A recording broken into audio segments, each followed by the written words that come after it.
Good evening and welcome to the October 2nd, 2024 City Commission meeting. And we will now commence with the roll call. Commissioner Mike Mitchell. Here. Commissioner Frank O'Donnell. Here. Commissioner Adam Marl. Here. Commissioner Rocky Smith. Here. And Mayor Denise McGriff. Present. Would you please stand and join me in the flag salute?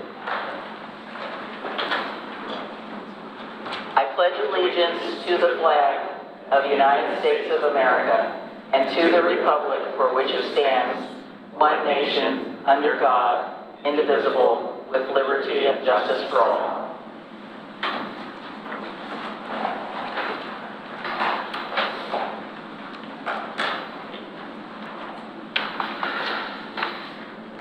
So for those of you at home and those in the audience tonight, we have three proclamations that we're going to present for the City of Oregon City. And read one? Nobody wants to read one. Well, I'm trying to share the wealth here. So on our agenda tonight we have, so some of you may or may not know that we have a sister city in Tateshina, Japan, and we have had that relationship with them. This is our 50th year, and we're going to be having a delegation from that community come to Oregon City to visit.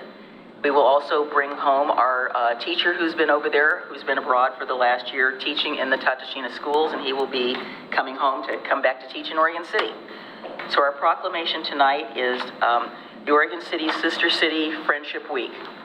So whereas the origin of the Sister Cities program dates back to the 9th century, and whereas the modern concept of having sister city programs was established and adopted worldwide during World War II, and whereas the goal is to develop cultural, technical, and economic exchanges that involve people from all levels of society, where people can learn about each other's culture and develop unique solutions to common problems, and whereas sister city programs can help increase opportunities for youth education, development, diverse economies, and promote world peace, and whereas Oregon City and Tateshina established a sister city relationship based on mutual friendship in 1974, and whereas the citizens of both cities have pledged their mutual friendship and the promotion of peace and prosperity and understanding over the last 50 years, and whereas visitation between the two cities continues to this day, with Tateshina currently hosting an Oregon City school teacher, and whereas Oregon City has been asked to serve as host for students from Tateshina Junior High School and city officials,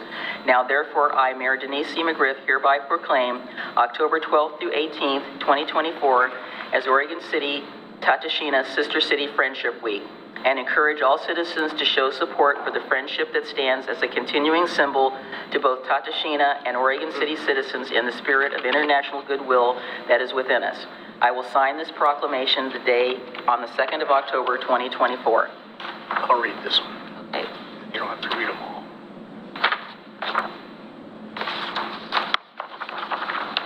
Do I need to announce it? Just say the name. Second proclamation to be read this evening is a proclamation on Domestic Violence Awareness Month. Every police officer has seen this in their duties, and it's a terrible thing. And I feel strongly about it personally, not by virtue of personal experience, but having done the job the chief has done. So the proclamation reads as follows. Whereas domestic violence is a serious crime in Clackamas County that affects people of all races, ages, gender, and income levels, and whereas family is the foundation of a safe and healthy community, and it is the goal of Clackamas County for our communities to be safe, whereas 1 in 4 women and 1 in 7 men will experience domestic violence by an intimate partner in their lifetime, whereas 31% of families involved with the Department of Human Services Child Welfare Department had domestic violence as a component of their case in 2021. And whereas 1,158 victims of domestic violence requested a protection order in Clackamas County in 2023. Whereas 764 victims accessed wraparound services for the first time at a Safe Place Family Justice Center for a total of 2,444 visits in 2023. Whereas victims should have help to find the compassion, comfort, and healing they need, and abusers should be held accountable to the fullest extent of the law, whereas only a coordinated community effort will stop this serious crime, Whereas Domestic Violence Awareness Month provides an excellent opportunity for people to learn more about preventing domestic violence and to show support for the numerous organizations and individuals who provide advocacy, services, and assistance to victims. Do the rest. Now, therefore, I, Denise C. McGriff, Mayor of Oregon City, do hereby proclaim October 2024 as Domestic Violence Awareness Month and encourage all citizens of the county to join in this observance and learn more about what they can do to help end domestic violence both individually and collectively. And I will sign this document on the 2nd of October 2024. And our partners are here in the audience tonight, and usually you come up and say a little something, so you're more than welcome to do that again tonight as we have in the past.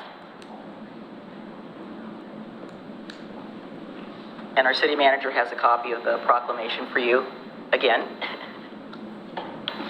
Good evening. Thank you for having us for the last few years, Mayor McGriff and members of the Commission, for proclaiming October Domestic Violence Awareness Month.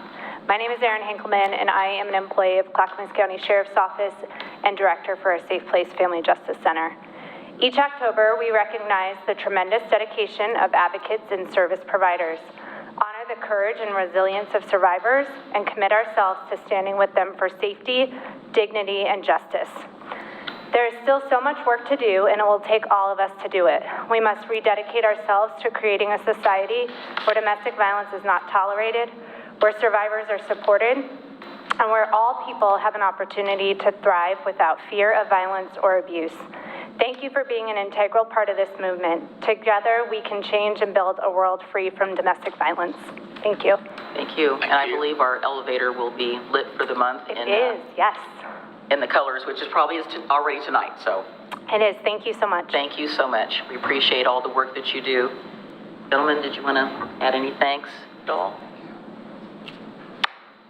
Thank you so much. And our last proclamation for this meeting is a proclamation for Indigenous Peoples Day. And on the 13th of October at Clackamas Community College, there will be a celebration put on by the college and also with our friends at the Grand Ron tribe will be participating. So whereas the City of Oregon City recognizes that indigenous people of the lands that would later become known as the Americas have occupied these lands since time immemorial. And whereas the city honors the fact that the City of Oregon City is built upon the traditional homelands of the Clackamas, Cascades, and Tumwater bands of the Chinooks, the Tualatin and Pudding River bands of the Kalapuya, and the Northern Molalla peoples, and recognize the inherent sovereignty of the 9 federally recognized tribal nations in the state of Oregon and all indigenous peoples everywhere. Whereas the city values the many contributions made in our community through indigenous peoples' knowledge, labor, technology, science, philosophy, arts, and the deep cultural contribution that has substantially shaped the character of the City of Oregon City.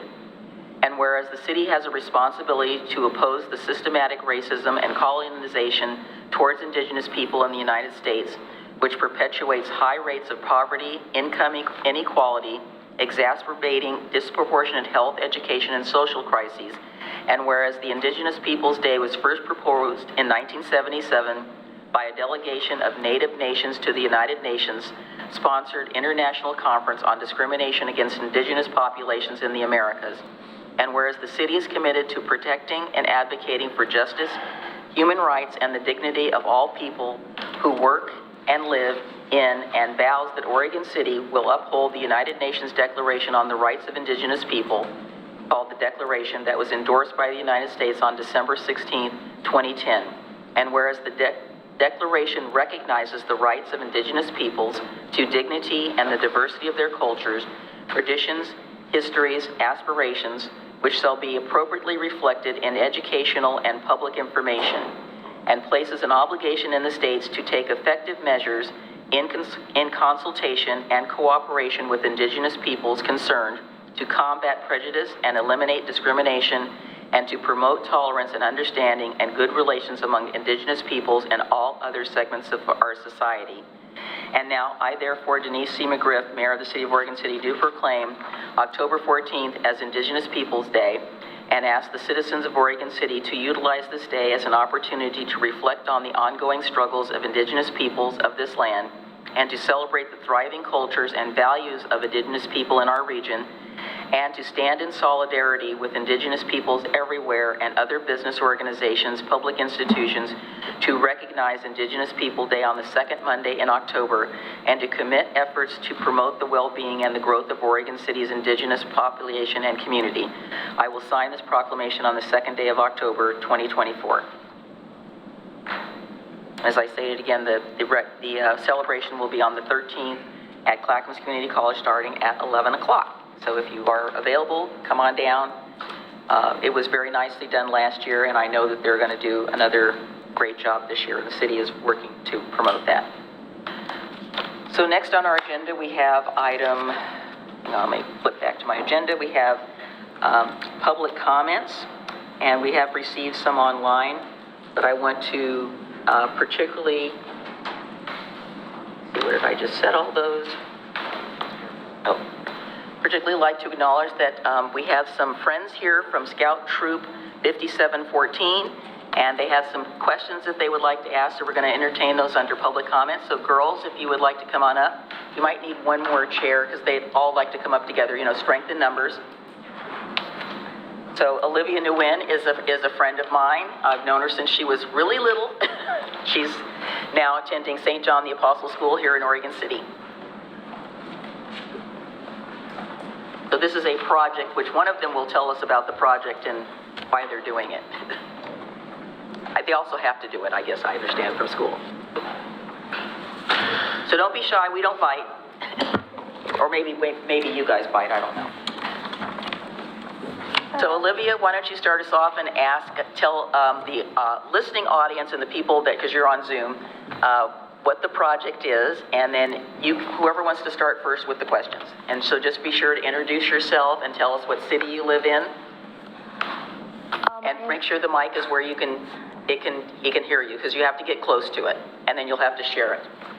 Is the other one? Oh yeah, the other one's here too. My name is Olivia Nguyen, and I live in Happy Valley, and I'm doing this because for a merit badge we're taking, it's called communication, and we have to go to a public meeting to finish our last requirement and to ask questions to you guys. Okay, so you want to start out with the first question? Yeah. What goals and top priorities do you guys have for Oregon City right now? So who would like to take that? Mike? No. Oh, you're pointing at me. Well, we have, the City Commission has had several work sessions and input from the public throughout the year, and we have 7 specific goals that we are working towards. They are on our website. I do not have them directly in front of me, but we can paraphrase them unless Tony's going to pull them up on his computer, because he can do that really quickly. So I believe that our goal number 1 has to do with diversity and equity, and we have formed we're in our 2nd year of determining how some of this you can all get on the website too, so you don't have to take copious notes. Goal number 2 is, you're going to have to tell them because I don't have them in front of me. Investment in capital needs, so streets, infrastructure, pipes, exciting things like that. Increased engagement efforts to bring more residents into the policymaking process. So public engagement, how do we get our information out? Enhance homelessness plan and increase public knowledge of the plan. So putting together how do we work with our businesses, our residents to address homelessness in our community. Looking at our tourism infrastructure, so really how do can we get more tourism in Oregon City as an economic development tool? Looking at some of the state requirements that local jurisdictions have to meet around housing and land use. And then the last one is protect and preserve our environment. What are things that we can do to do that a little bit better than we have?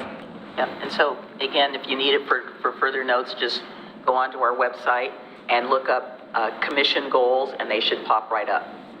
Okay, so who wants to be next? Okay, go ahead. Get the mic over to where you are, and then just tell us your name and your city of residence, and you can ask your question. She said she had lots of questions. Hopefully 1 or 2 questions. A notebook full. Yeah, I hope they're not a notebook full. My name is Karina Wien, and I live in Happy Valley. And I have two questions. What positions do you have? And in that position, what do you do to help Oregon City? So I'm going to start with Commissioner Mike Mitchell. I think I had a hard time hearing. I apologize. She said, what positions do we hold? Yeah, so the lady in the center is the mayor of Oregon City. The other four of us, our title is city commissioner. And the five of us together, we're the policy-making body for the city. So when questions come up of, regulations, let's just say regulations like, can you park an abandoned car on the street? Or all the way from, small things like that to how do we manage growth in our city, the big kind of policy questions that affect livability in the city of Oregon City. We're in charge of enacting those regulations that kind of govern how livability and what life is like in Oregon City. So we make policy. We pass resolutions and ordinances that help shape how the city is governed and grows. One of our jobs is to be good listeners. We have several people here that are going to come up after you, and they're all going to have something they want to tell us about and ask us possibly to see what we can do about it. So that's part of our job, as well as making policy. We work with, we have a staff a little bit over 200 people in various departments. We have finance and public works and planning department, police. We do not have a fire department anymore. We contract for that with Clackamas Fire District number 1, which I believe Happy Valley also contracts with them as well. We have our library services. We have a senior center. We own a marina. We own a cemetery. So we have a lot of management. We have a parks department that manages a lot of those. Go ahead. And a lot of people don't know that we also serve on many other boards and committees and commissions. So if you're a city commissioner, you're usually assigned or represent the commission on multiple boards. So 3 of us sit on the South Fork Water Board, and many committees. Each of us serve on 3 to 4, sometimes even more than that, committees. Because we're one government within a county, so we have 16 cities in Clackamas County, and we are just one of the governments. We are the county seat, which is where the county government is based, but they have multiple satellite offices elsewhere. But within the metro region, we have Washington County, Clackamas County, and Multnomah County. And we have some other, as Commissioner Smith said, we have other responsibilities where we represent the city, our position on things for these other bodies, so it's a cooperative agreement. Sometimes we argue, but a lot of times we try to come to consensus and agreement about things that involve our city. We also work a lot with state agencies, particularly the Department of Transportation at this point in time. We also are involved with federal agencies to a degree, for instance, with our water system. So many people don't know that Oregon City and West Linn own the water district. So the district supplies the water, it goes out to each of the cities, and then they distribute it.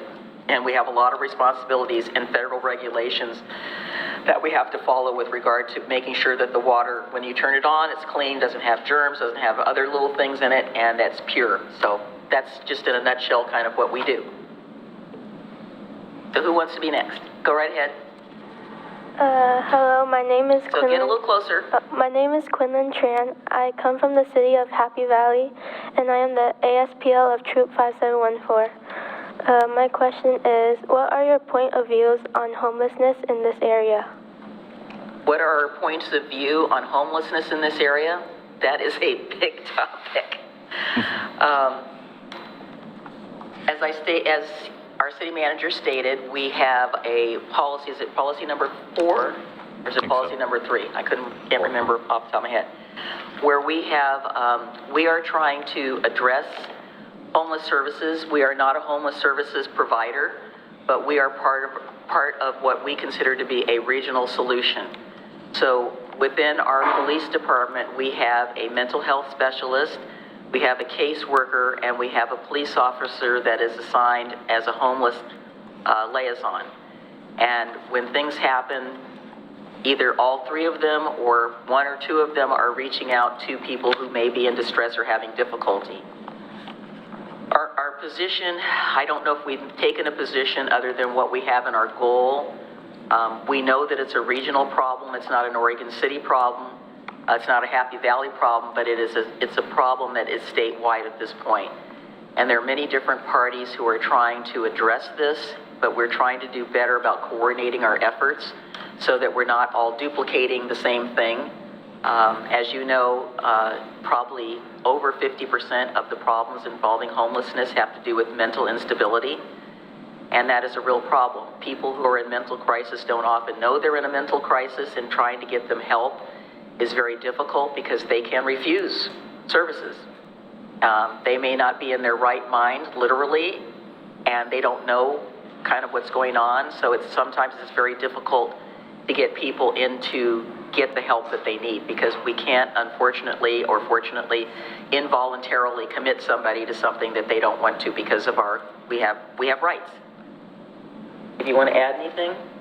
I mean, that's quick and dirty, but... Only that we recognize that the causes of homelessness are many and varied, and it's not a one-size-fits-all. And the solutions, as the mayor said, have to be regional.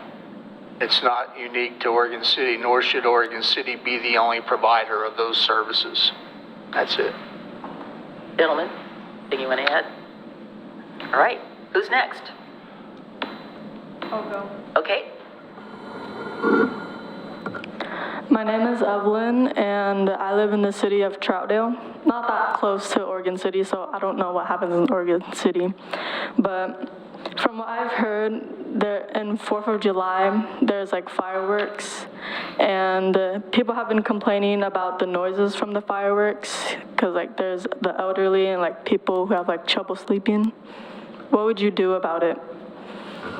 Well, I'm going to have one of the other commissioners. We do not at this point put on a fireworks show. So we did not have fireworks in Oregon City. We have in the past, but we do not now, and we are in the process of discussing it. So would you like to take that one? No. No. You have the right to refuse. Just stay for the meeting, and you'll learn more than you want to know about fireworks. I think it's getting past, maybe past their bedtime. But anyway, so we have been asked by members of the community to investigate whether or not we want to ban the sale of fireworks in Oregon City, but we have not taken a position on it yet. We are basically doing fact-finding and getting information. We do know from testimony that, as you stated in your question, that there are people that this causes PTSD. We are also aware that it's definitely problematic for people who have animals because they, freak out. There are other issues with, fire. We had a big fire in the gorge recently that was set off by fireworks, thousands and millions of dollars worth of damage, and loss of property. Luckily, no lives were lost. So it's a big issue. Some people feel like they should be able to do whatever they want to do with the fireworks. Other people feel that it is not appropriate, and there's environmental consequences. I know that during some of the large celebrations in other countries, particularly in India and China, I mean, the smoke is so thick from fireworks, it's causes respiratory problems. So there's a spectrum of issues and a spectrum of pros and cons, but we have not taken a position on it yet. We're still investigating. All right. One last person. Get her the mic. Does it stretch all the way over there? I think so. There you go. Just keep pulling it out. I think there's more. I am Ann Yip from Happy Valley, Oregon, and my question for the court is, as Oregon City's population continue to increase... We can't understand. You got to get right up under there. So it's something, you started out with population, so just get a little closer. As Oregon City's populations continue to increase, how does the court plan to create more jobs? I caught part of it. Did you get it? As Oregon City's population continues to increase, how do you create more jobs? What are your ideas for creating more jobs? Is that it? Sound like it? Yeah. Looking at me. I don't want to do all the answers. You guys know some of these. Well, it's a subject near and dear to my heart, and it sometimes troubles me as I go to other communities. I just came through Canby. I see they've got some new things going on. They've got a Marshall's department store. I see restaurants opening. So we have our own economic development department, and my hope is that we're active in promoting Oregon City as a destination and a place that's favorable to business. Some of that goes deeper than just the promotion of the city as friendly to business. Has to do with accessibility to property, but a lot of it is an aggressive approach, and it falls heavily on our economic development department, but it falls heavily on all of us as representatives of Oregon City. So the jobs are many in nature. Some of them are some called cottage industries, where you work from home, or small brick and mortar type institutions. And the difficulty becomes larger as you need larger tracts of land, and you also need to have in place what's called infrastructure, that being the water, the power, the sewer, and a suitable building site. And this is where the education component comes in, like the community college, a knowledgeable workforce, ready to go workforce. So those are all the things that are being promoted to one degree or another, and it's something that I'd like to see emphasized even more heavily. But it's not a simple task, and the competition is heavy to land industries in your area. And quite honestly, Oregon is not always looked upon as the most favorable to business, but those are just the challenges that one has to overcome. And in addition to that, housing is a component. You need to have a housing for that workforce that you hope to attract. So it's a very complex issue, but it's not an issue that cannot be overcome and challenged and resolved. And I hope that answers your question. I would like to just add one thing. So we do recruiting, and we had Advantage Credit Union come to Oregon City. They built a brand new building, and they brought 200 plus employees with them. And now the latest thing with them is that they are going to merge with Rivermark Federal Credit Union, and they're going to bring some additional employees here. As Commissioner O'Donnell said, the challenge will be a lot of these people are from other areas, so they're commuting into Oregon City. And while we have a number of houses that are for sale, it's whether or not they are affordable. And as housing prices continue to rise, it makes it more difficult, and people have to commute. A lot of them would like to move to Oregon City and work closer to home so that they're not commuting. And we're doing, all we can to provide land to make it available for people to build houses, but we don't have control over the market or how much they cost, and that's part of the issue. That's part of that infrastructure.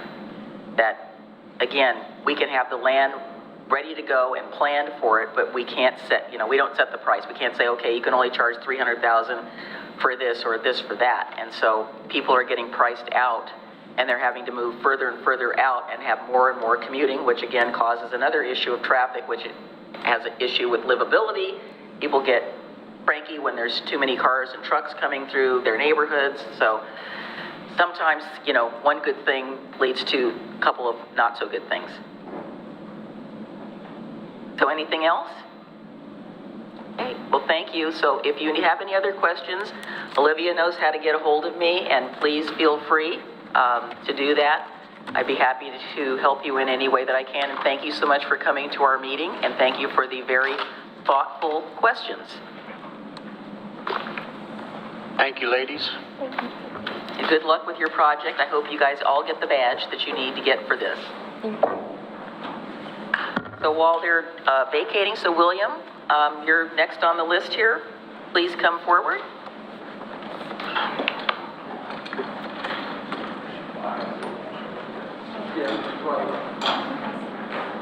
And thank you so much for taking time out of your schedule to come to the commission meeting. You. Yes, I'm still speaking with you. Thank you. My name is William Gifford, and I live in Oregon City. I've sent all of you an email from a citizen that I received, and I've forwarded my response. Just a little louder. And I forwarded my response to that individual's email as well. Here's another suggestion. I think we need some better microphones. I apologize. I've been out since about 3 o'clock this afternoon. I did not see your email, so I don't know what the subject is. I apologize. I'll tell you about it. The microphones are easy to understand. There are microphones that are more directional than this. So you don't want to use up your time talking about the microphones. So could you just summarize what your comment? I'll just give you a copy of it. We need a policy, we need a protocol of dealing with obstreperous interruptions in public meetings. The Hillendale Neighborhood Association, as some of the commissioners know, and the candidates for city commission were well aware that we had an individual or two at the Hillendale Tower Vista Citizens Forum last night that was so far on a line, people were just getting up and leaving because this individual was screaming, making obscene gestures and language, and we don't have a way of dealing with that. I don't think the answer is having police at every neighborhood association meeting. That's a misuse of resources, but we ought to be able to have a way of contacting them immediately. And I don't know what we can do about the individual that caused this disruption, but I was pretty upset about it. And some of the citizens there were pretty frightened. And I don't think that's something that our citizens should have to tolerate. So I'll give you this. Thank you, William. I will say this, that after the meeting, my phone blew up. So while I was not there, I was very aware of what happened. And I'm sorry that it happened. Yeah, me too. Yeah, thank you. So I'm going to give it a shot because I can't read your handwriting. So is it say Marcus? Yes, ma'am. Okay, Marcus, and I'm not even going to try the last name because I don't know what you wrote here, sorry. Okay. So you can just introduce yourself, thank you. I apologize, left-handed. That's okay, we just asked for people to print. Yeah, my name is Marcus Goris, and with me, I have my partner, Shay Law. We're current residents of Oregon City and want to thank you all for allowing time to speak. We come before you to discuss the lack of code language surrounding the homes in our city as rentals. Recently, we purchased a home in the McLaughlin neighborhood, and the home is a registered historic home. We hope to provide the experience for travelers that are visiting the city we love to rent the home in a historic fashion for their accommodations while here. Currently, there's no code language regarding short-term rentals in the city of Oregon City. The only language that comes remotely close to short-term rentals is regarding bed and breakfasts under 17.56.040. This language has not been changed for decades, and there has not been an applicant for a bed and breakfast in 20 years through the planning department.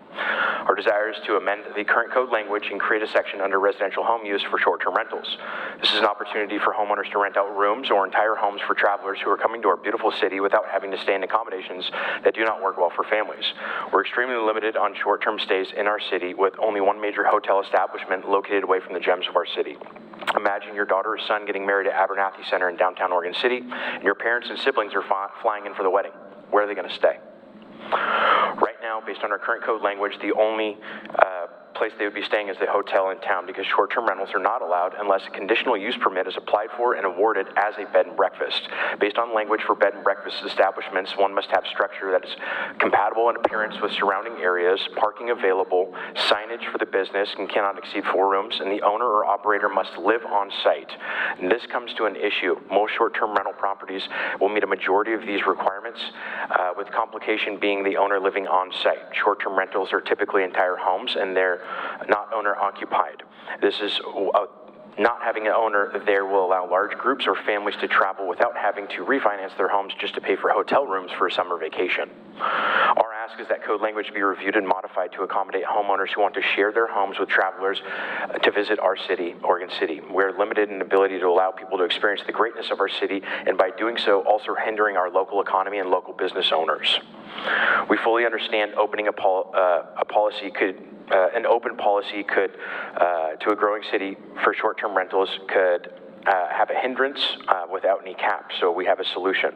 The ability to rent your home in a short-term rental category, less than 30 days, should be on a business license and renewal process. This should cost $500, and the city or planning committee should be able to review and approve these. If there are any issues with the homeowner or renter, they have the ability to not allow this to be reapplied for or reapproved. Currently, to go through a bed and breakfast establishment, there's a one-time Type 3 planning review which costs roughly $1,500 and is either granted or not. That stays with the land, not the owner. It is very hard to revoke that Type 3 conditional use permit, so a renewal every month or every year would generate more income for our planning division, and also we need to be on par with Clackamas County. Clackamas County has their portal already set up, and they are doing this, taking a percentage of renting income, and if implemented well. We need to stop sending mixed signals to owners. I'm sorry, you're out of time. Okay. So what I'm trying to understand is you read it really fast, so you're saying you support this, or you're saying you don't like it? I think we need to add additional language, because there's nothing about short-term rentals, Airbnbs, VRBOs. This has not been updated since the internet came to be. Okay. Commissioner Morrow.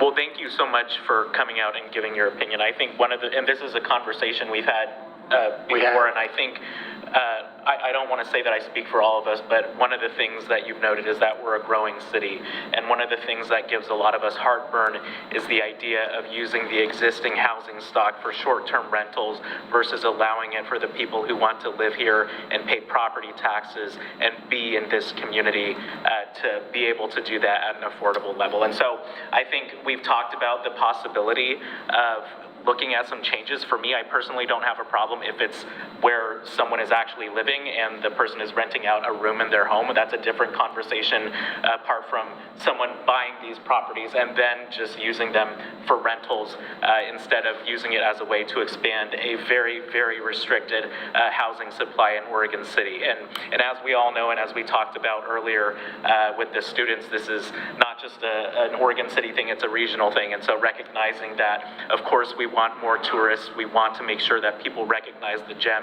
that Oregon City is, but we also want the people who live here and pay our taxes to continue to be able to afford living here as well. Thank you, Commissioner, for the feedback. Yeah. Just my only comment, and you can go sit down because we're not doing any more testimony. I can tell you that at least 3 times a month I receive complaints about people who are illegally utilizing a home for a B&B, which we don't allow, or our VRBO, or whatever the initials are, and the disruption they are causing to the neighborhood with the noise, the parking, and again, we have a housing shortage. We have people that contact us all the time. They're looking for a place to rent. They're looking for a place to live. So it's a big can of worms. But thank you. If you have something that's written you want us to read later, we're happy to accept your statement, or you can send us an email. Yeah, you could send whatever you wrote down to me as an email. So it'll be something for a future discussion. So Thank you, folks, for your time. thank you. We're trying to get another hotel built here. Not that we're promoting hotels, but we're still working on it. Raymond, come on up. I signed up for the fireworks discussion. Oh, okay. Sorry, you were number 9A. We're not there yet. Okay. Thank you so much. All right. So next on our agenda, we have Britta Mansfield, who is the Executive Director of the Willamette Falls and Landings Heritage Area Coalition, and she is going to give us an update, and I represent the City of Oregon City on that particular board. Thank you, Britta. Thank you. Hello, Mayor McGriff and City Commission. Thank you for having me tonight. I'll keep my update brief, as I think many of you are fairly informed about the work that we do. So as the Mayor mentioned, I do represent the Willamette Falls and Landings Heritage Area Coalition. The City of Oregon City has been a great partner for years with us in this organization and our endeavors. Over the last year, really, we've made great strides in 2 of our really long-term projects, and that's what I'd like to share with you today. So first off, you may know we've partnered with the City of West Lynn to renovate their historic City Hall building and open that as a regional cultural center that we hope will benefit our entire heritage area. We represent a stretch of the Willamette that reaches from Lake Oswego basically to Kaiser, and we work with cities on both sides of the river through that whole region. So we're very excited about the opportunity of opening a cultural center here close to the falls, close to where so much of this really important history happened. We've been working with the City of Westland for years on this project. Construction started in early January and is slated to wrap up here by the end of November. The coalition is going to move in as the managing tenant of this building and operate it as a community cultural center that will be open to the public, will feature exhibits about the heritage of this region. We'll have other cities and small heritage organizations come and do traveling exhibits. And our goal is that we share this region's vast and diverse history with a much broader audience than it's currently being shared with. So we're very excited for that. We don't have an opening date yet, but we are slated to move in within the first quarter of 2025 and hopefully be open to the public within the first half of that year. So that's a project that's been a long time in the making, and we are thrilled to see that actually coming to a close and really ushering us into a next chapter of operations as a nonprofit. Our second piece of giant work has been working on our national legislation. You may know that the National Heritage Area program that we wish to be a part of takes an act of Congress to become a national heritage area. We finally, within the last 6 months, have, at least from our perspective, developed the strongest draft piece of legislation that we've had. We've been working on this since at least 2018 on the draft legislation specifically. Our efforts to move towards this have been decades in the making, but since 2018, we've been very focused specifically on developing federal legislation that will designate us as a national heritage area. And just 3 weeks ago, I think, shared out our version of our final draft. It is still just a draft, and we know there will be many other iterations, but that went out to all of our stakeholders, all of our local legislators and our federal legislators who will hopefully move this bill through Congress, we hope, in the 2025 congressional session. So that's other news that we hope by the end of 2025, we will be a formally designated national heritage area. That will be a huge asset to, again, our entire 56 River Mile region. It'll bring in some federal dollars that we then get to pour into local communities like Oregon City, and we're thrilled to see how that progresses. So really just wanted to give those two brief updates, and thank you all for your support. Mayor McGriff is a wonderful asset to our board. We're very excited to work with her. We're excited to continue working with Oregon City and wanted to make sure you were updated about our current work. So happy to answer any questions, but thank you so much for having me here tonight. Well, I know that we've talked about having maybe another hard hat tour at some point in time. We get to a point to where we can go in, and so I'd like to make sure we invite our commission to come and see the building. So it's nice now we have two National Register properties right bookending the bridge, so the elevator and the old historic City Hall. So I think it'll be an asset for our, when we get to creating our destination management organization, we have things to promote on both sides of the river. Exactly. We'd love to welcome you all into the space as soon as we can. Questions?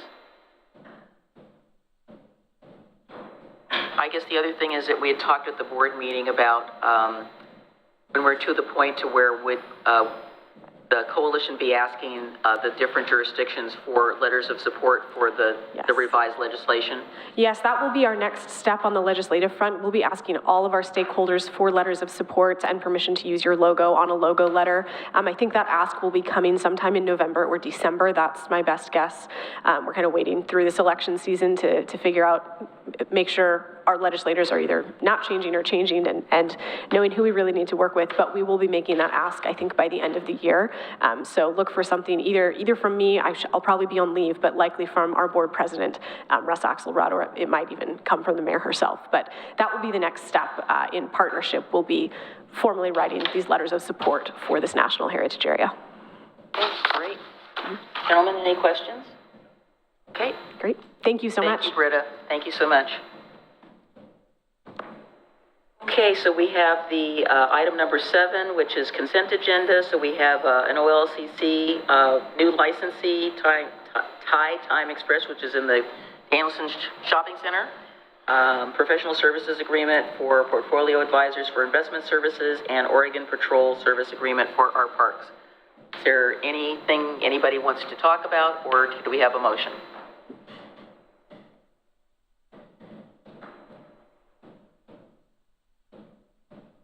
I'm expecting expecting some speaking up here. Move to approve. So it's been moved. Is there a second?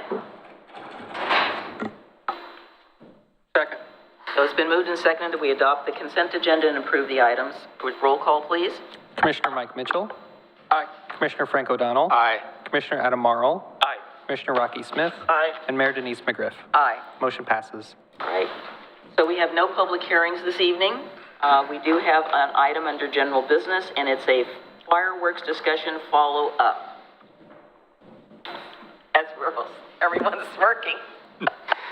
Thank you, Chief Davis, for giving us an overview. Mayor, Commission, good evening, and thanks for taking on this discussion. As you know, on September 9th, we had a commission work session where myself and Assistant Fire Chief Brian Stewart were here to answer any questions. I presented you with a lot of different ordinances from surrounding agencies, and during that meeting, you guys asked for some follow-up information, specifically what a couple local jurisdictions are seeing as far as stats and enforcement, and then bring back some information about what it would cost for our department for further enforcement. So with that, I reached out to several different agencies to get there, and I talked to their chiefs of police at those agencies to fully understand what's going on in their cities. So the first one I reached out to was Milwaukee Police Department. As you're aware, they banned all fireworks, all legal fireworks, the possession, the use and the sale of fireworks in Milwaukee. And that ordinance was created after the wildfire dangers, and they had a large fire on Elk Rock Island. So the city was really worried about fire danger, and they enacted that ordinance. Talking to the Chief Burdick, it's a little bit better. Before you go on to that, was there a lot of community discussion about the whole, I tried to get a hold of Mayor Beatty to ask her about. I don't know how much discussion. I just know that was what caused them to look at adopting this ordinance. And it's a pretty new ordinance for Milwaukee. Chief Burdick basically said it's a little bit better, but in reality, there's still a lot of fireworks, including illegal fireworks, going off. 4th of July, just like I mentioned, for us, is one of their busiest days of the year. So they staff that in accordance. What their ordinances allow them to do is they're allowed to hire code enforcement to go around and enforce fireworks violations.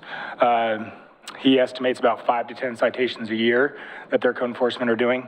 And then the double amount of warnings are given out to citizens there. Officers will assist if not busy, and education for them is their primary focus, and also leading up to the 4th of July, they're really heavy on educating the public of the dangers of fireworks. Next, I reach out to our neighbor at Gladstone PD. They've had an ordinance for a while, which allows them to enforce violations of illegal fireworks versus focusing on the state ORS, which is a B misdemeanor. Again, 4th of July is one of their busiest years. They don't staff any more staff than what they have currently. And that is because they also have city events that they have to take care of community safety.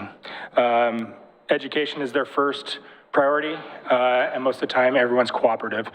If they're not cooperative, they can issue and they will issue citations and seize fireworks.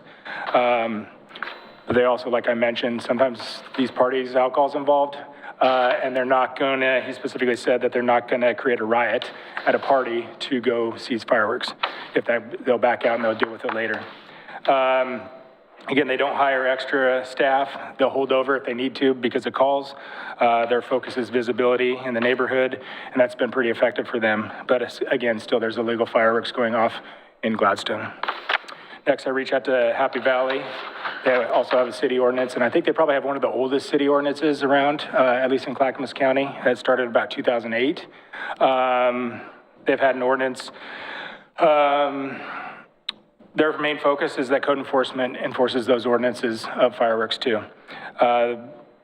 It also, I believe, allows them, kind of like Oswego, like the fire chief said, if the fire marshal determines that there's an excess of fire danger, right, that they can pass an ordinance real quick and shut down all fireworks. Again, 4th of July, you're going to hear this multiple times, is one of their busiest days of the year. And also they have a lot of city events, right? They have a parade, they have a lot of different things going on there. So they're staffing heavy for those things. Again, they've had probably started out the most strict of heavy enforcement. And to this day, they still have illegal fireworks going off. in Happy Valley, right? So it hasn't solved it entirely. One of their biggest successes, I think, that they wanted to pass along is they have an amnesty turn-in every year, and that's been very successful, where people can go and turn in illegal fireworks, no questions asked, and they actually get a very large amount of fireworks that turn in. So they lead that up to 4th of July with that. They also have about the same enforcement stats today, or this last year, that Milwaukee does, so about 5 to 10 citations a year. I did talk to PBB at the chief's office. I didn't get to talk to the chief.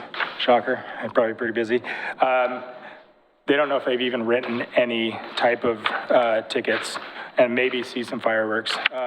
They have a net ordinance banning all fireworks and legal fireworks in Portland.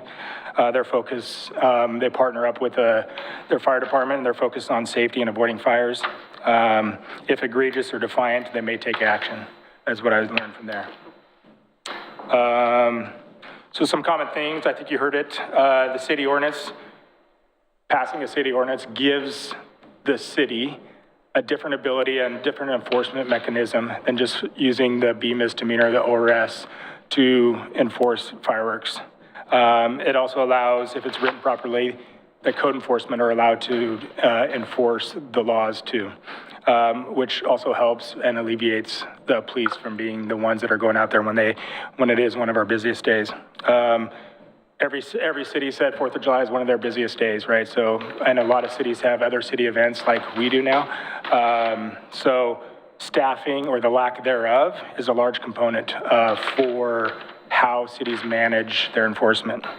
Every city basically said their focus is on education, especially leading up to 4th of July, focus on warnings.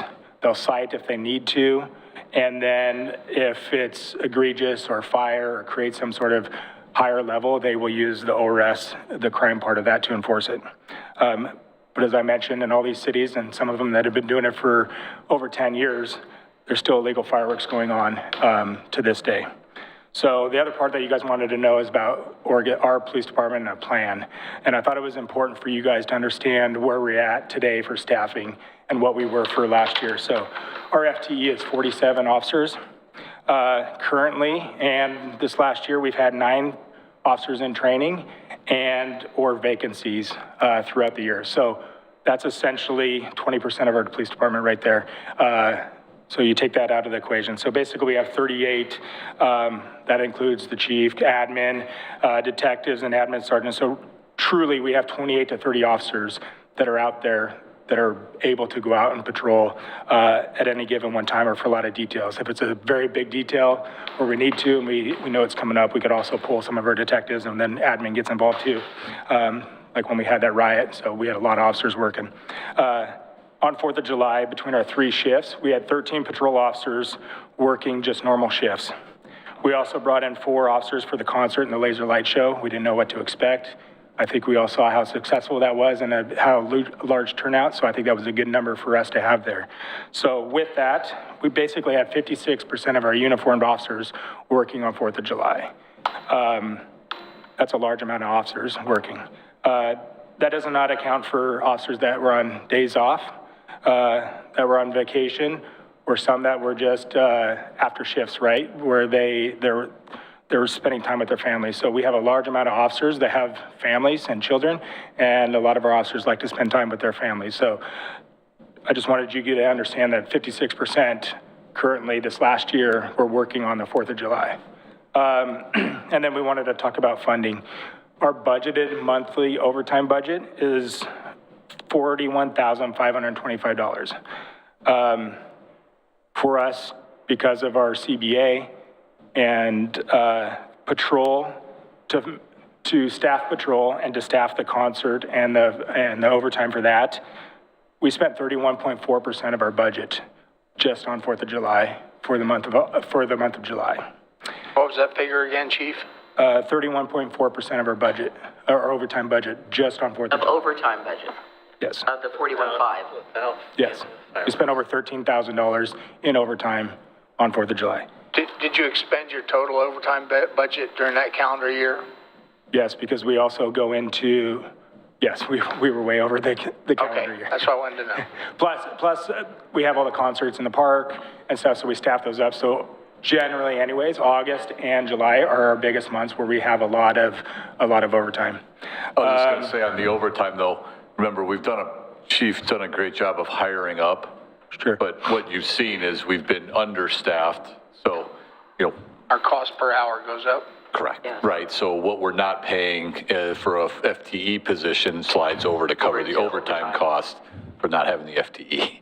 Yeah. So it's not like we're fully staffed and going over. It's a little bit of a balancing act of how much we have staffed up versus the demands for overtime based on how many FTE we have or in training or on leave or vacation, however that works. Yeah, we have almost $500,000 a year for overtime, and we just break that up per month of just for an average, right? So we know where we're at. Some months are higher, some months are lower, right? Sometimes we have court, sometimes we have a lot of details. We know our summer months are heavy for our overtime, right? We have National Night Out, 6, 7 concerts. We have a lot of stuff downtown, right? We have the parade coming up for the homecoming. There's a lot of costs that we just allocate into our overtime. So we kind of have a good number there, but I just wanted you guys to understand that one day, 4th of July, for just patrol was $9,000 just in overtime, just because of the CBA. Now, when we bring in 4 officers to work that concert, there's almost $3,500, just over $3,500 just for those 4 officers to work that concert. I just wanted you guys to be aware. It doesn't sound like a lot, but when you break it down and there's 31% of our budget of overtime is done in one day, it's a lot of money. So code enforcement, currently our budget by biennium is $1,500 a year. And that was before we got the allocated staffing through the budget, so we didn't really know what that was going to look like. So traditionally, we didn't have much overtime. Now that we have 7 days of coverage, we're going to have to, this next biennium, look at the budget. But I just wanted you guys to understand that. So if we brought 2 code enforcement officers to work a 4-hour detail, that would be 54.6% of that entire year budget just in one day. So that's where we're at as far as staffing. I told you it was expensive. Dollar amounts don't really sound like a lot, but when you add it up and then you add in when we have critical incidents, I know 2023, right when we had all those homicides, it was a very, very, very big year. And when we get high in overtime, we have to make concessions other places to make sure our budget stays within budget. I just want to reiterate too, what we did this year and what we have been doing, right? So we have an overlap between swing and grave. So from 9 p.m. and 1 a.m., we take away our patrol officers. We can use them for patrol, but we dedicate those 2 officers in a 1-man car, or a 2-man car, sorry, to go around and handle fire complaints. I know a lot of cities around here, and I'm not going to throw them under the bus. They don't respond to any complaints. It's area info unless someone's injured or there's a fire. So you're saying fire complaints? If there's a fire, if it causes a fire or someone gets injured, they will respond. Otherwise, if it's just... You're talking 4th of July fire, not just any fire? Fireworks, just for fireworks. Okay. They'll respond, they'll investigate. For us, right, we know it's a big deal. We get a lot of complaints. It affects a lot of people. We've dedicated officers. And then I just want to reiterate, this last time we had a 2-man car going around from 9 p.m. to 1 a.m., right? They used their officer discretion. I think it's very important that officers have discretion on how they enforce laws. They responded to or on viewed, which means they all self-initiated activity, 24 different separate firework complaints. They got 2 warrant arrests. There were no repeat offenses from those individuals that they talked to. So we have a very concise amount of time on 4th of July where fireworks are going to go off at the heaviest. So here today, I just wanted to present that information. I know it's not in paper. I'd be more than happy to answer your questions. I think the biggest thing is what's kind of made a difference in some communities is where they've made an ordinance where it allows cities to use not only just police officers, but also code enforcement. And also like Lake Oswego and I think Happy Valley, but I know Lake Oswego specifically, if the fire marshal says this is critical fire danger, they shut down all fireworks, right? Sales, everything to protect homes and the life in their communities. So that's one thing that's working under extreme fire conditions. That would be something that, since we don't have our own fire marshal anymore, but we have the fire district. Yeah, we'd rely on Clackamas Fire to make that decision. Last year, basically, there was, fire danger was like in the high range. I mean, I don't remember what color it was, but it was high. Most of the time, they banned backyard burning.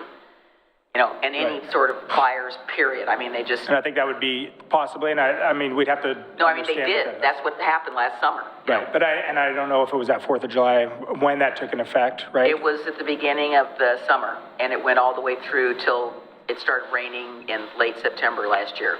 It was, Yeah, this year, I don't know when they enacted that. it would be nice if Every we year's had one of those, those little thermometer things that they have that you see out in the county that says fire danger high. It'd be nice if we had some at our fire station somewhere so that it would be a visual cue to people like, oh, hey, don't be doing this. Yeah, so for us, currently staffing and every city around us, staffing is a concern, right? We have limited officers we have 20% of our officers today either in vacancy or in training, right? That's a lot. So 9 officers, that's 20% of our work staff. So having that, if we can get up to full staff, and then you bring into the cost of where the costs are, and I just wanted you guys to understand what that was, so it would help you make any decisions that you may have. So I'm here to answer any questions that you might have. Well, the total equation really is, as the city manager said, if you have unfilled FTE positions, dollars allocated to that, those dollars can be shifted to overtime. If you have sufficient officers throughout the year, so I look at the budget, it may end up being a budgetary question, but the year in total is what the consideration needs to be. And yeah, there is a demand, especially between those hours of 9 and 1, as you said, there's no question about it. The commitment is to quality of life and livability. And as we looked at those ordinances during this previous session, I felt that the Happy Valley ordinance was really quite definitive, and it addressed sales by brick and mortar offices or locations. It was comprehensive in every way, defined the acceptable levels of fireworks down to the minutia. I mean, it was very well. I struggle with, and unsolicited, I was at a retirement home, and the director told me that they had a number of clients there who suffered from PTSD, who suffered for weeks afterward, who just stayed in their rooms and hid. And I don't think any citizen has to leave their home for their own mental health or to protect their animals. I just think that's wrong. Now, I think we can accomplish a lot of things. I've said it before about how I feel about 4th of July. I don't think it needs to be an explosive event. There's alternatives, as we've already explored them, that are very enjoyable from a sense of community. Is there always going to be some illegal fireworks? Certainly. Do we want to position our law enforcement and our community in a position to minimize that? Yes, that's the goal of it. Are there going to be, do we have to consider special events? And as Commissioner next to me just showed me, homecoming is going to have some fireworks. Okay, do we permit those to a limited degree? Why do they have to have fireworks? Well, I don't know that they have to have them. Okay, yeah. The question is have to or want to. I think they should not have them. Well, there's other alternatives, as we've already discussed. So, some of us among here want fireworks regardless, and others feel very strongly for the reasons I just said. But I mean, I'm all about the livability piece, and if it's a budgetary thing and we look at the budget, if we need to allocate more dollars for that period, understanding that the training difficulties you have in getting people through the police academy and getting them on the street, that'll offset the higher cost per hour of time and a half or whatever it may be on holidays. So in the end, I still feel we should strengthen our position on it. I feel that the Happy Valley law was a very good one to model our own after, and that's the direction that I would pursue. Okay. I'll leave it at that for opening the discussion. Okay, well, let me have Raymond come up since he asked to speak on this item and it's general business. Thank you for having me. My name's Raymond, and I'm a resident of Oregon City. It's a hard act to follow. Speak into the mic. It's a hard act to follow. Chief Davis there gave a great presentation, and I was really impressed with how you talked with all those different cities. He talked about how it made a difference in these cities. We're not expecting fireworks fireworks to go away once we pass the ordinance. And I think it is when we will. I think that will happen because we have the votes to do it. We had the votes during the last meeting, and I think we can get to a place where we all agree that something needs to be done for all the reasons that we talked about with the Girl Scouts here. And this discussion is coming up over and over again, even unsolicited. The Girl Scouts didn't know that we were talking about fireworks. Later on in the meeting, the folks at the nursing home did not know that Commissioner O'Donnell was thinking about this as a topic. They brought it up on their own. And I'm a little surprised that I was the only one to sign up to give testimony, but I take that as a good thing as well, because we don't have any opposition to this.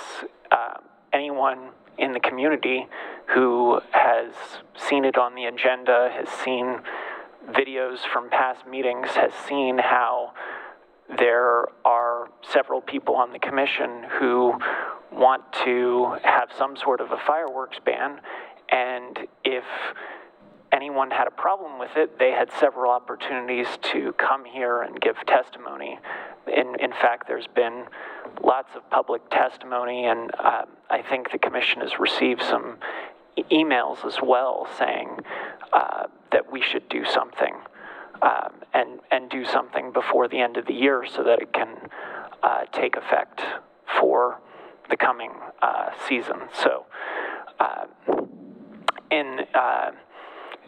I guess my only follow-up question for you all is what direction you want to take. I would be supportive of any sort of ban if we could I consider Happy Valley to be kind of a halfway ban, and I would be interested to hear from Chief Davis whether he heard from Milwaukee, for example. Is it easier in Milwaukee to for the officers? Because we want to make it as easy as possible on the officers. So thank you for that time. Thank you. All right, gentlemen, any comments, suggestions? What is our pleasure? Well, I've got just a bunch of random thoughts at this point. I will say, first off, I spoke with one of the Happy Valley city councilors to get his perspective, and as Chief Davis said, they have had the regulation on the books for quite a while to not a lot of effect until, in the opinion of this commissioner, until this year. And they made a serious public relations, publicity, communications effort and said, we're done playing around. We are going to fine you as per our regulations if it continues this year. They had always been more lenient, more likely to say, hey, please stop. And they made it clear that that they were going to fine people.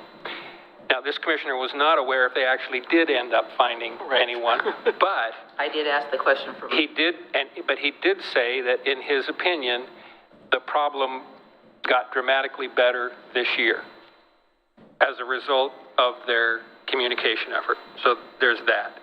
And then I've just got some random thoughts. I think if any organization, the homecoming event, there should definitely be a permit requirement involved on that, and maybe it requires a fire department presence, whatever. But that should have to be permitted. I think we have to go into it knowing that we're not going to get 100% compliance, but that doesn't mean that we shouldn't try to improve the problem. I like the idea of code enforcement being able to be involved. I like the fact of an ordinance. It seems to be working for a lot of other cities, and I think that makes sense. And then as to the cost on that night, it sounds like you're pretty well maxed out already, unless we can get that 20% gap between full staffing and where we're actually at.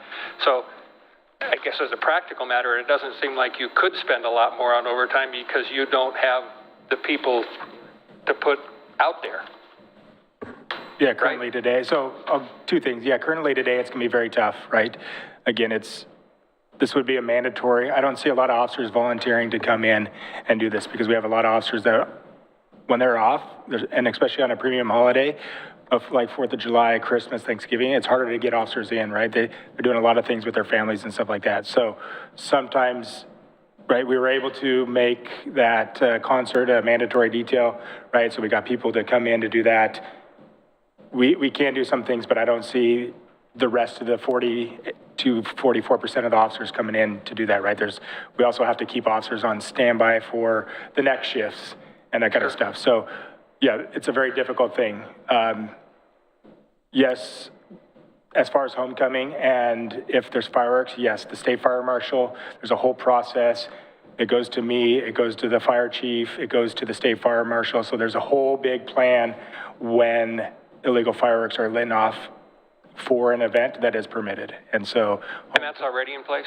Homecoming is permitted, yes. Okay, thank you. I wasn't aware of that. Yeah, so it's a whole big process. They've been doing it every year for, I don't know, maybe the entire 150 years. I don't know, but I know as long as I've worked here, there's always, usually homecoming, there's fireworks. Well, this may be the last year. And just one quick question, going back to our last meeting when you were discussing, as I recall, you said your officers were able to respond to every complaint that they received that night? Correct. That was the direction that we gave, and they did respond to. Now, whether they were actually occurring when they still responded when they got there, I'm not sure. But they also on-viewed some, which tells me that they also saw stuff going on, right? And then went up to talk to the individuals around those fireworks.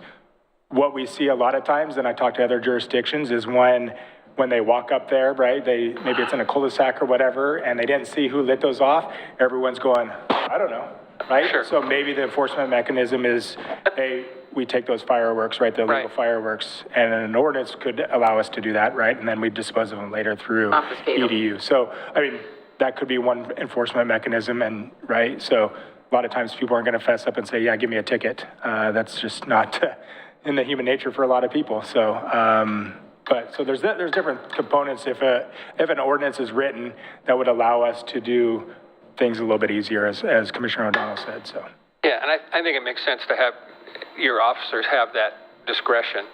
Yeah, and it's just like a speeding ticket or we pull someone over, right? We want to know, but we also educate. But also, if someone's being defiant and someone really doesn't care, right? Our officers use very sound judgment with experience and what's going on around them, and they make very good decisions. And so our whole compliance, I hope we never have to go to a traffic crash, right? Because everyone is following the rules. But that's why we have a traffic team at times, right? To enforce traffic laws to hopefully make a safer city. So it's a lot of different, sometimes people need tickets. Sometimes people need enforcement action. A lot of people just need, oh, I'm sorry, I won't do it again, and it's done. And like I said, out of those 24, we got 0 repeat calls for service there. And so that is also a win where people were doing something illegally and then they stopped. I don't know if people, right? They didn't cite anyone and I wasn't there, so I just trust their discretion. But a good indicator is that we had 0 repeat calls for service after our officers talked to them. Okay, thank you. Adam? So again, thank you, Raymond, for being here, and thank you, Chief Davis, for the presentation and the information. So I've had a hard time with this, and I've made that clear from the beginning, and it isn't because I love fireworks. I would not consider myself to be one who loves fireworks. And in fact, I agree with the problem statement that has been proposed and put in front of us, recognizing that it is a problem. Again, for me, I think it is the enforcement issue, and we just heard from the chief about 5 to 10 citations in these jurisdictions, I think that's, I don't think anyone would say that that's a success. I have a headline here from Willamette Week, June of 2024. It says, and then this is referring to Portland. It says, despite city ban, fires ignited by fireworks are back on the rise.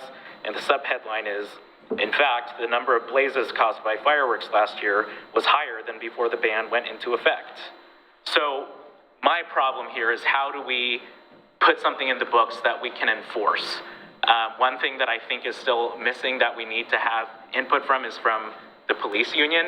I would think that it would be beneficial for all of us to hear how the people who are actually on the ground, how this is going to impact their jobs.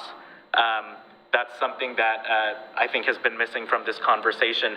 But, and another thing that I think needs to be clarified is what fireworks we are talking about. Because I've been in many conversations with people only to find out halfway through, well, I was only talking about these kinds of fireworks, as in the ones that are already illegal under state law, or I was only talking about these kinds of fireworks, the ones that are already legal under Oregon law. And so I think we need to be very clear to our residents whether, if we do something, if this is a total all-out ban or if this is only about certain things. One thing that I could see myself supporting is if we were to adopt state law into our city ordinances about the ones that are already illegal, which I think are the ones that are causing the problems. I don't think that those 4-foot, 5-foot tall fountain-looking ones are necessarily causing the problems that we're talking about.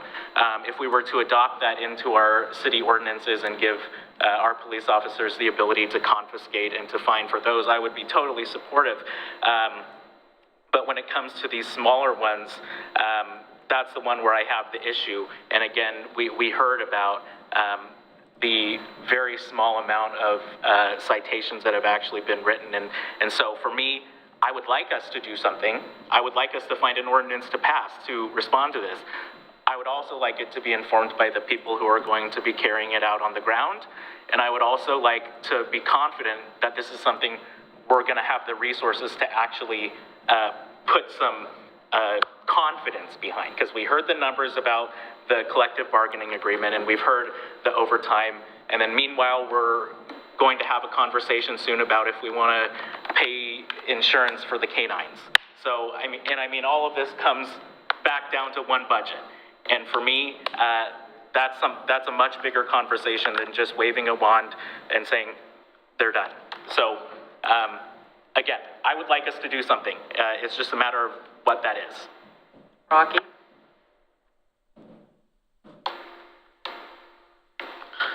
I agree mostly with Commissioner Marl. I think it needs to be a conversation with our officers to get more input on it. I guess maybe I'll just leave it at that. I think we are doing a pretty good job. I mean, if you look at what our chief just told us, the only thing really different that Oregon City is doing, we're responding to the calls. We're just not writing citations. The other cities are writing 5 to 10. You know, we're responding almost as much as they are. We are maybe not writing citations, but they're really not either to that degree. I think if we really want to make effort, we need to put it in the budget. And all of the issues that the chief brought up are ones that I kind of knew were coming. It's going to cost money. Is it worth that money? Maybe it is to some people. To the rest of us, maybe not. So I'm not going to support anything with fireworks change until we have a plan that really shows the numbers and the staffing and is supported by the police. So as far as defining the fireworks, did you have the opportunity to read the Happy Valley ordinance the last time? Yes. Did you think it was fairly comprehensive in defining? I thought it was, but at the same time, I've had conversations among people on this dais who have said, and I've asked, what are your opinions on fireworks? And it's been, oh, I don't like the big ones, but I think the little ones are fine. And then all of a sudden it became ban all fireworks, which is why I'm confused about which way that we're going on this. And that conversation went in protecting the local businesses who sold what might be termed acceptable groundworks. You know, the ones we were really worried about were the mortars and the Roman candles and the airborne fireworks. And I believe the discussion about the state was it really lacked it lacked teeth. It lacked, and my position is we're going to put our law enforcement officers in an enforcement position, give them something they can enforce. Now, does an officer have to like every law that he's called upon to enforce? No, he certainly doesn't, nor do they. I mean, people don't like maybe writing traffic tickets. They don't like doing jaywalks, but they do them because it's part of the job. As far as the overtime considerations, I mean, this commission is committed to livability and quality of life. As far as the overtime, I don't know what given current staffing levels, you probably have an overtime expenditure every month. And maybe on holiday months, whether it be November, December, that number is probably larger. So maybe the change in overtime is not only affected by the holiday month, but affected by staffing. So say if you suffer a 15% overtime in non-holiday months and a 30% overtime in holiday months, the change is 15%. Regardless of what it costs, it's a budgetary question, and if this commission is committed to quality of life and livability, they'll address it, give you the tools you need, and the finances to accomplish that. That's my thoughts on it. Well, and one of the things I think back to from our previous conversation was when the chief was telling us about how even if we were to move forward with whatever ban, a partial ban, an all-out ban, that it is the same enforcement mechanism, in fact, as what we would be doing with the ones that are currently illegal under state law. And so I just don't see how that helps us. Again, I think if we were to look at, again, focusing on the actual problem fireworks, the airborne ones that are causing the most distress, that are causing the most environmental issues, that are causing the biggest fire hazards, if we're going, I think we ought to focus narrowly on those if we're wanting to focus on something that we can change. And in doing so, finding a way, again, there was an example of confiscating them. I think that should be something that we could look at. But again, when it comes to these groundworks ones, I just don't think that that's something that we should be looking at. Because, in fact, we have been told that the enforcement would be the exact same as what it is now for the state law, which has just been said to have no teeth. Okay, well, let me jump in since you guys have all gone round robin again. So I'm with the issue of livability. I'm going to come down on the side of I don't want to see any fireworks sales in this town, period. I don't think we need to have them. I don't think Fred Meyer needs to sell them or Weimar or anything else. And as I read to you at the previous meeting about the damage that sparklers do, everybody thinks sparklers are harmless. They are not harmless. I don't like the exploding ones. I think they're, I'm looking at this from the standpoint of our community deserves to have livability addressed in all that we do. And I think that it makes, to me, the ordinance stronger if we say, we just not pick and choose, we just say they're banned outright, period. And that we need to give, I thought the state law was too wimpy, was too weak. I think we need to give the officers the tools that they need, which is they can confiscate them, they can fine, they have a variety of tools that they can use. I mean, obviously if they go up to somebody and they get in their face and act all crazy, they're probably going to cite them because there's, you can't talk to somebody that's trying to give you a bunch of grief. But I think, they should have the option of doing warnings. I think it's a health hazard. I think it's a livability issue. And to me, it's either, we continue what we're doing or we just get rid of them. And again, as I stated, the last 10 years, we've had less and less fireworks stands. As a matter of fact, there's very few nonprofits that are doing it. Both the tents we had, one of them was a nonprofit, the other was a for-profit. And I happen to know who was doing the for-profit because I went up and said, hey, what are you doing? They're selling fireworks. They have another business and they're doing this on the side. So I have no problem if the chief is feeling acceptable that you have, whoever wants to represent the rank and file, if you want to ask them a question about this, I think you should ask them.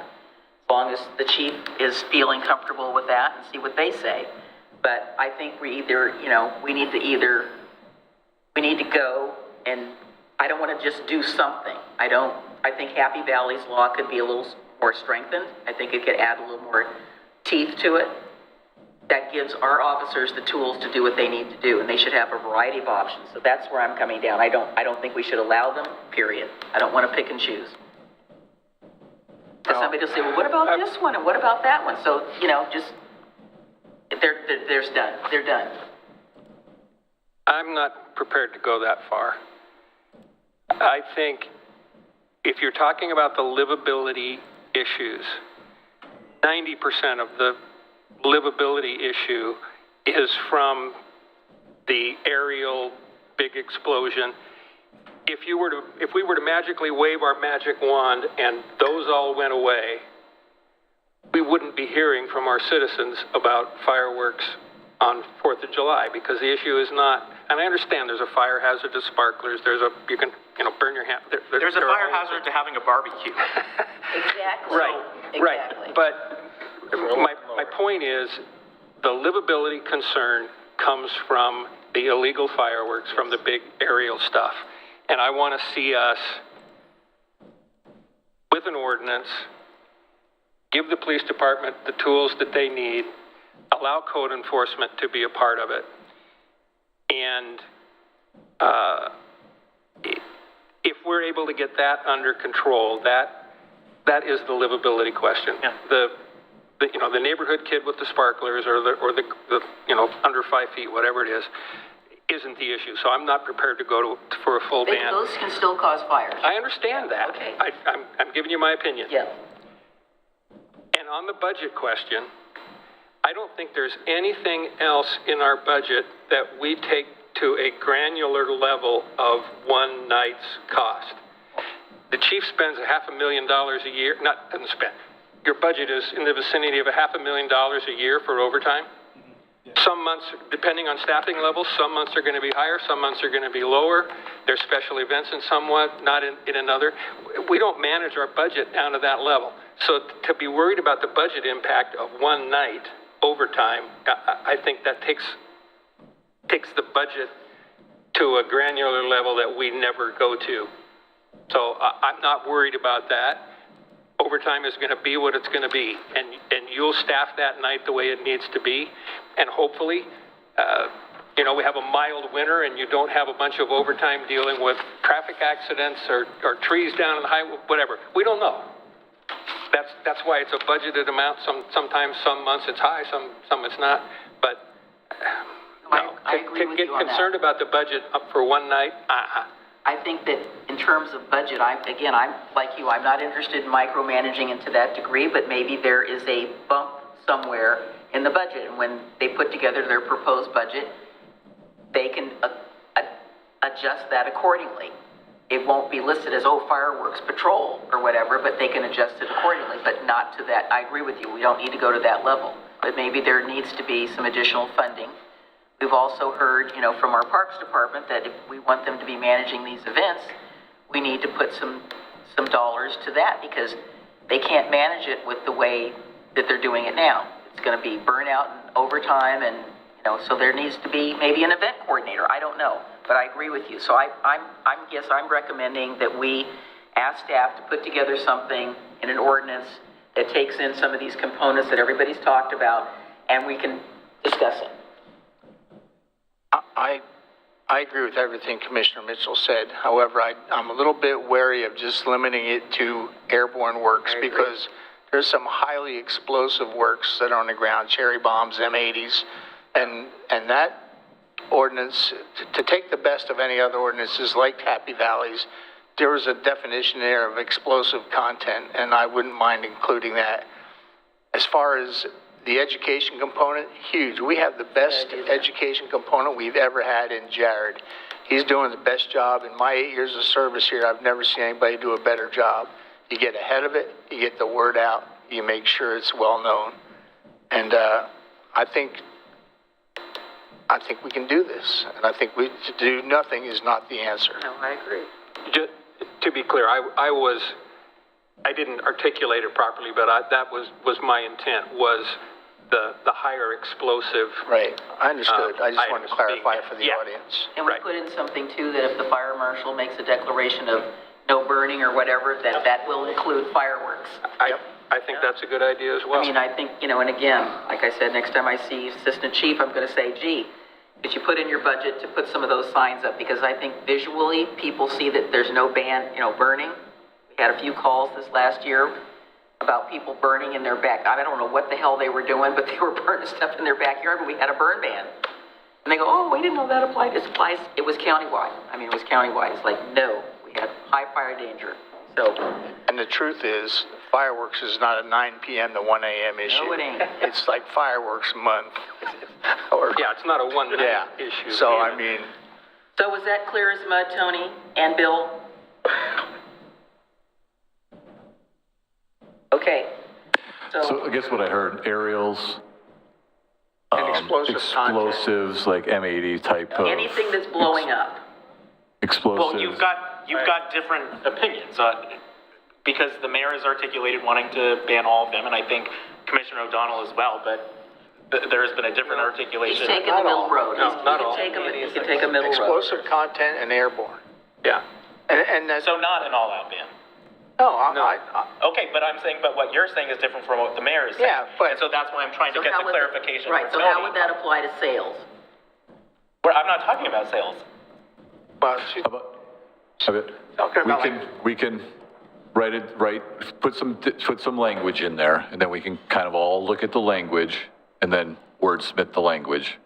If this is if you want us to prepare something, if there's a majority of you who want us to prepare something, I think we've heard enough to be able to prepare something based on the examples that have been given and the other jurisdictions. And that works for me. Yeah, that's what I just said. I said, let's put something together and we can talk about it. The refinements, I think we're going to do this again. And we're going to kind of look at these issue by issue in my mind, because I do have a question about sales, right? Sales. I have a question about sales. The question is, what are you going to be allowed to be sold? Correct. By definition. You're allowed to, probably whatever you allow in the city is what's allowed to be sold. Well, if it's not allowed in the ordinance, we shouldn't be allowing it to be sold here. Okay, so I'm going to put an asterisk next to that one. Okay, perfect. Okay. I didn't hear much discussion, about the tool component, but, the fine component of this, I think, goes hand in hand with the education, communication. Well, they should have the discretion. It's either they can get cited, they can get a warning, they can get stuff confiscated. We need to give them the entire range of stuff that they can do. And pretty much except for domestic violence, officers that can exercise discretion. Yeah, typically that isn't put into the ordinance itself. That's part of the law enforcement process. Right. I think, and I'm looking at what I sent last time in the notes for you guys, or the documents, right? We range from $295, $500, $1,000, $750. I think that's what the city manager is asking, is what does the commission feel a fine should be if what this ordinance is, right? I heard the discussion about, we're actually, like Happy Valley, we're actually going to fine you, right? And it's not a $250 fine. Well, I think we should put it in. We can discuss it. And you can discuss that. Okay, and then. That's part of the education component that you talked about, is that, we're serious about this. If you don't want to comply, then, okay. Understanding that the court has some latitude in what they apply to. Right. Generally, I think attitude. Anytime there's like an ORS, city ordinance, whatever, right?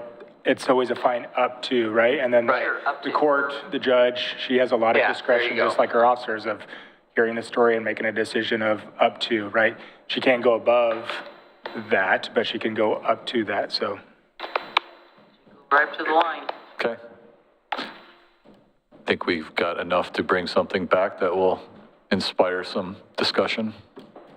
So although it isn't on the agenda somewhere, I want to have a brief explanation. I think we all know the answer. If our city attorney can explain, since we got the letter from, I don't know how to pronounce her name, Rohrer, just so that it's out in the public that we talked about it. terms of what the state law is.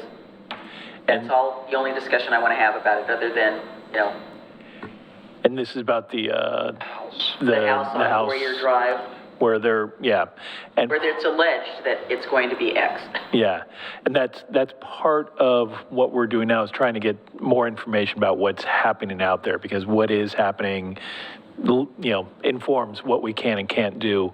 You know, as you know, this commission has seen in previous cases, whenever you have a number of people at a home that has this problems. We've had, you know, sober living houses or developmentally disabled or other types of homes. There are a number of state laws and federal laws that sort of overlay what we can and can't do. The Fair Housing Act, possibly the American with Disabilities Act. There was some recent state level discussion in the building code about congregate living facilities and how that's going to be regulated. And so, you know, it's a complicated area, and what is happening changes how it slots into those various state and federal laws. So, you know, what we can say is we're trying to find out the facts and seeing what does apply here, and making sure that to the extent they have a facility, there's a facility going in out there, they have all that they need, including local business licenses, they comply with state law, and they comply with federal law. I'm not really sure what the definition is of congregate care. What I'm familiar with is that if the house has 5 or fewer residents, then there is not a whole lot we can do in terms of what activity is going on in there. I mean, a group home, you know, hospice care, I mean, whatever. Where we get into the congregate living situation, it's not so much congregate care, but if you have a home that has 1 bedroom and 20 people in it, then there's some building code issues that come into play. And that's what I'm getting at is more. That's called congregate care? Congregate living. Congregate living. Yeah, and it's a somewhat complex topic, but, and I can send you more information about it, Mayor, but, you know, that some work was done on that in the last few years that may come into play, maybe not. You know, they really, again, depends on what they're doing. Do our local nuisance ordinances still apply? They would be subject to nuisances just like any other, any residence, any single-family residence, yeah. I guess I would like to see what, as you said, I don't really know what that word exactly means.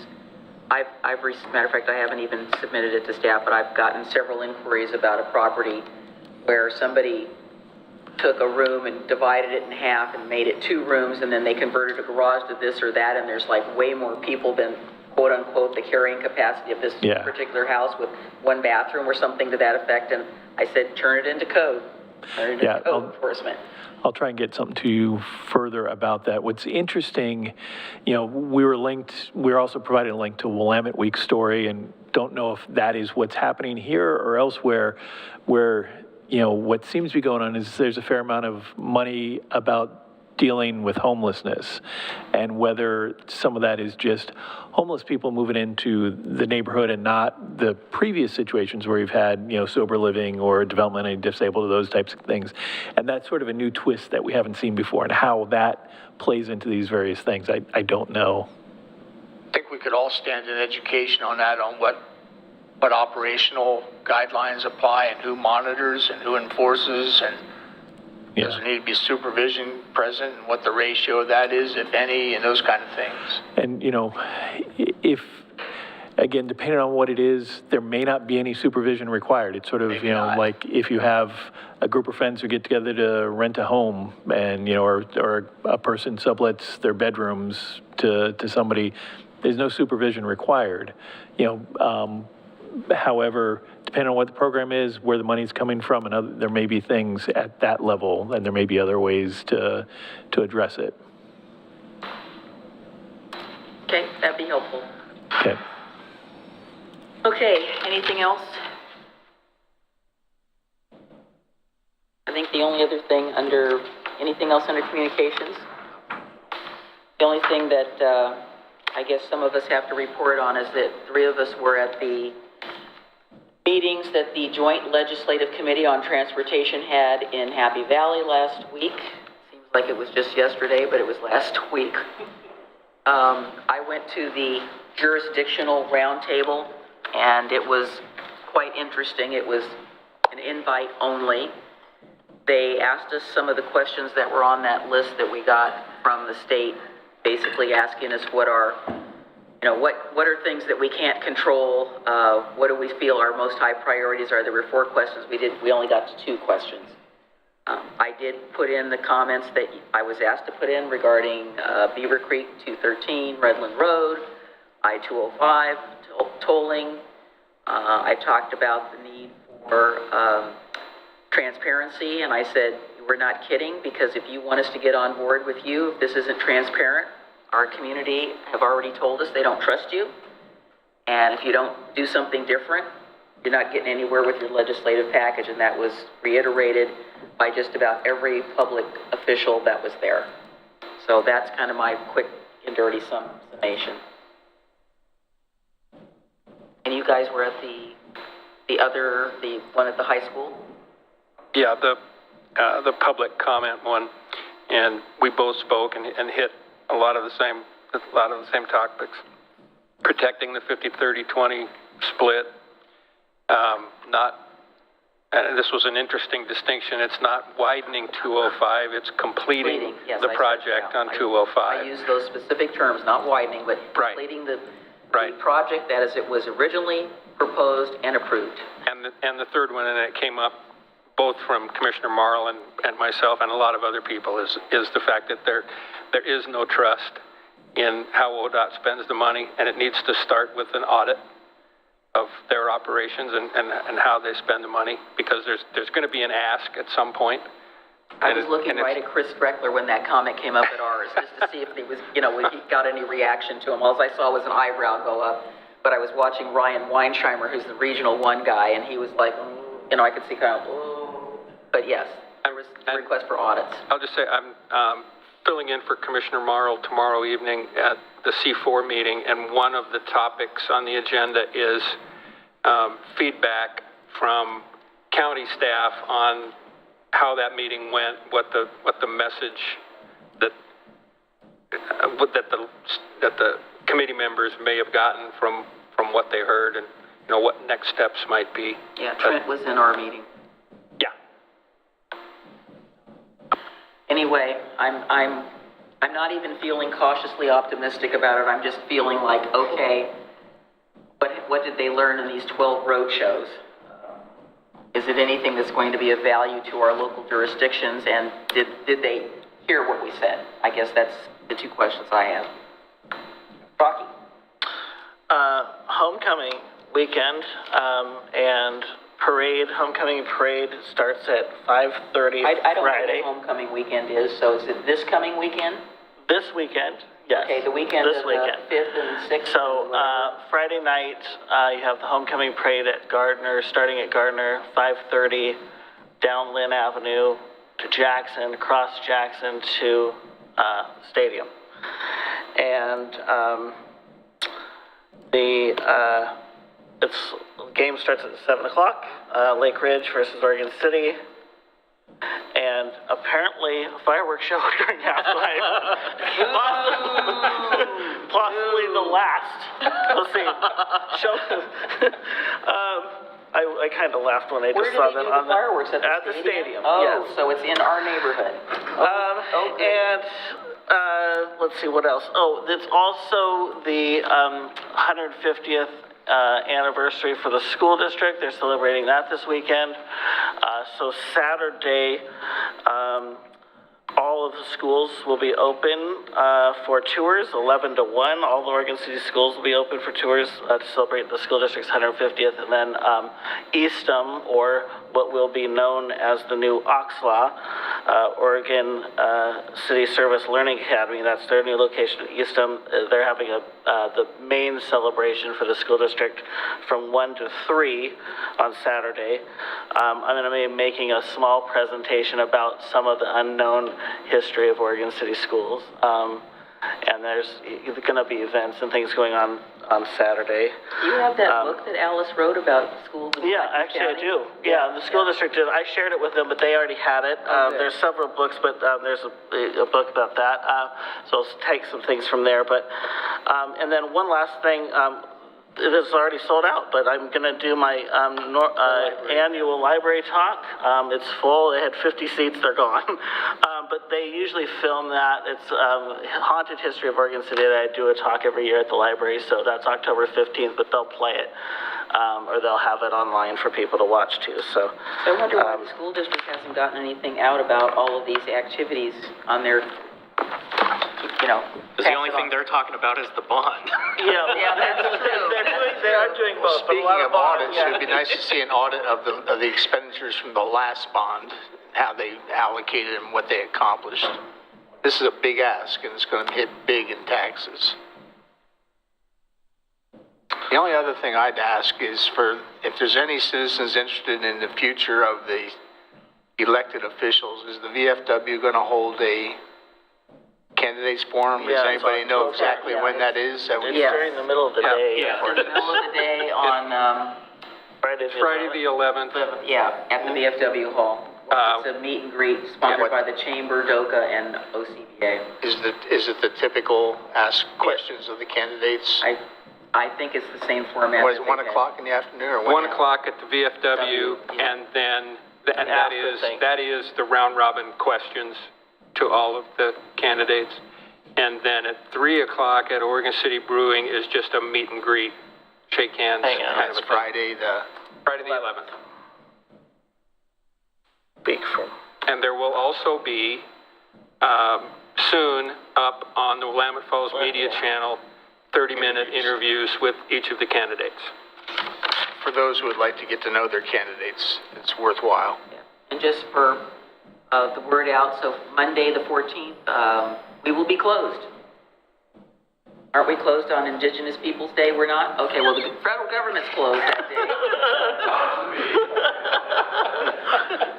That was not permission. Some offices will be closed.